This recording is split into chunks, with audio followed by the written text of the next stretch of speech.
నమస్తే welcome to మనం TV.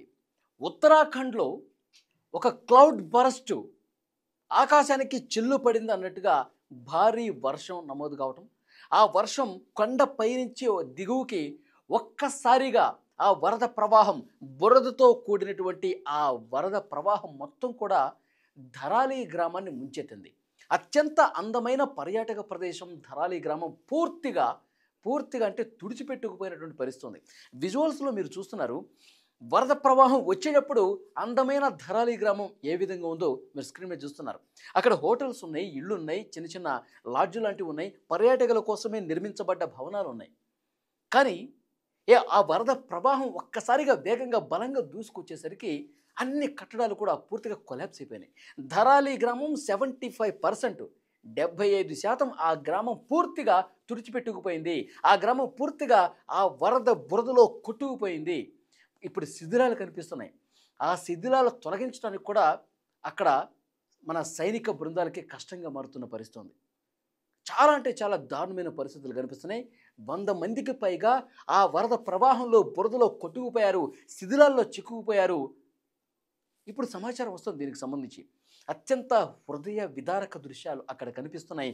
అక్కడ మన సైనికులు సహాయక చర్యలు చేస్తుంటే, అక్కడ సైనికులు పూర్తిగా కొట్టుకుపోయినటువంటి ఆ ఇళ్ళు కావచ్చు, ఆ శిథిలాలని తొలగిస్తుంటే కళ్ళు చెమర్చే ఘటనలు. బురద లోపలికి చాలా అడుగుల లోపలికి కూడా కూరుకుపోయిన మృతదేహాలు, శవాలను వెలికి తీస్తుంటే చాలా బాధ కలుగుతున్నటువంటి పరిస్థితి ఉంది. ఒక్కసారి ఆ ధరాలి గ్రామం మీదకి ఉప్పెనలా చొచ్చుకొస్తున్న ఆ వరద బురదని చూస్తుంటే అందరూ కూడా షాక్ అయిపోయారు. గత దశాబ్దాల కాలంగా ఎప్పుడూ కూడా ఆ ధరాలి గ్రామం మీద ఇంత పెను విపత్తు సంభవించాల. చాలా అంటే చాలా భయం గొలిపే దృశ్యాలు మీరే చూడండి స్క్రీన్లో. ఆ వరద ప్రవాహం వస్తున్నప్పుడు ధరాలి గ్రామం ఏ విధంగా ఉంది, ఇప్పుడు పూర్తిగా శిథిలావస్థకు చేరుకున్నటువంటి ఆ గ్రామం పరిస్థితి ఏ విధంగా ఉందో చాలా స్పష్టంగా ఆ తేడాను కూడా మనం గమనించవచ్చు.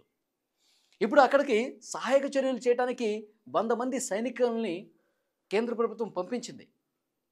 పంపిస్తే వాళ్ళు రోడ్డు మార్గాన వెళ్ళలేని పరిస్థితి, పూర్తిగా బురదైపోయింది. పైనుంచి కొట్టుకొచ్చిన పెద్ద పెద్ద బండరాళ్ళు, కొండరాళ్ళు అన్నీ కూడా ఆ రహదారి పూర్తిగా మూసుకుపోయింది. ఆ బురదతో, ఆ రాళ్లతో మూసుకుపోయింది. ఏ వాహనం కూడా ఆ గ్రామంలోకి ఒక రహదారి మార్గం గుండా వెళ్ళలేని పరిస్థితి. ఇక అక్కడ పోవటానికి హెలికాప్టర్ ద్వారా మాత్రమే సాధ్యం. హెలికాప్టర్ ద్వారా కొంతమంది సైనికులు ఆ గ్రామం లోపలికి దిగుతూ ఉన్నారు.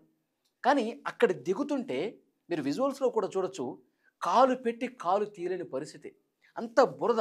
ఒక్కసారి ఆ బురదలోకి దిగితే మళ్ళీ బయటికి రావడానికి చాలా సమయం పడుతుంది.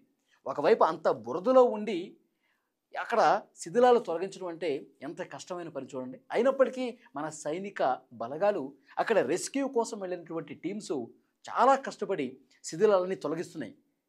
కొన్ని వందల మృతదేహాలు ఉండొచ్చు. ఎందుకంటే అప్పుడు అక్కడ హోటల్ రూమ్స్కి వచ్చినటువంటి ఆ రికార్డ్స్ ప్రకారమే ఆ రికార్డులు కూడా పూర్తిగా ధ్వంసం అయిపోయినాయి. ఎంతమంది వచ్చారు ఆ రోజు, ఎంతమంది ఉన్నారు, ఆ ధరాలి గ్రామంలో ఎంతమంది పర్యాటకులు ఉన్నారు అనేది కూడా ఒక లెక్కలేదు. దాదాపు 100కైతే తక్కువ కాకుండా పర్యాటకులు ఉంటారు, అలాగే ఆ గ్రామస్తులు ఉంటారు, అలాగే ఆ హోటల్స్లో ఉన్న వాళ్ళు ఎవరైతే ఉన్నారో, అక్కడ నివసిస్తున్నటువంటి వాళ్ళు ఎవరైతే ఉన్నారో వాళ్ళందరి ఆచూకీ కనిపించట్లా. ఇప్పటివరకు నలుగురైతే అధికారికంగా చనిపోయారని చెప్పి వరద వచ్చిన రోజు చెప్పారు. తర్వాత 2 మృతదేహాలు తీశారు. కానీ ఇంకా లోపల బురదలో కూరుకుపోయిన వాళ్ళు ఎంతమంది ఉన్నారు, ఆ బురదలో కొట్టుకుపోయిన వాళ్ళు ఎంతమంది ఉన్నారు, ఎంత లోపలికి కొట్టుకుపోయారు, ఆ ఇళ్లలో ఉన్నవాళ్ళు, హోటల్స్లో ఉన్నవాళ్ళు ఎక్కడ కొట్టుకుపోయారో, ఎంత శిథిలాల లోపలికి కూరుకుపోయారో, ఎంతమంది చనిపోయి ఉన్నారు అనేది కూడా లెక్క తేలాలంటే మరికొన్ని రోజుల పాటు అక్కడ సహాయక కార్యక్రమాలు నిర్విరామంగా చేస్తే కానీ తెలుస్తుంది. ఇంకా బురద మొత్తం తీయాలి, బురద తీయాలి మెల్లగా అంది ఒక దాని తర్వాత ఒకటి.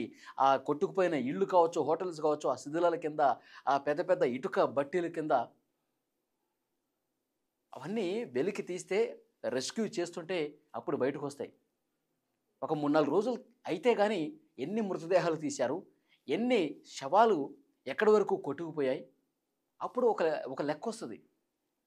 కానీ ఇప్పటి వరకు ఆ మృతదేహాలు కూడా దొరకలేదు అంటే ఎంత లోపలికి బురదలో కూరుకుపోయాయన్నది కూడా అర్థం చేసుకోవాలి మనం. చాలా దారుణమైనటువంటి ఘటన ఇది, చాలా భయంకరమైనటువంటి ఘటన.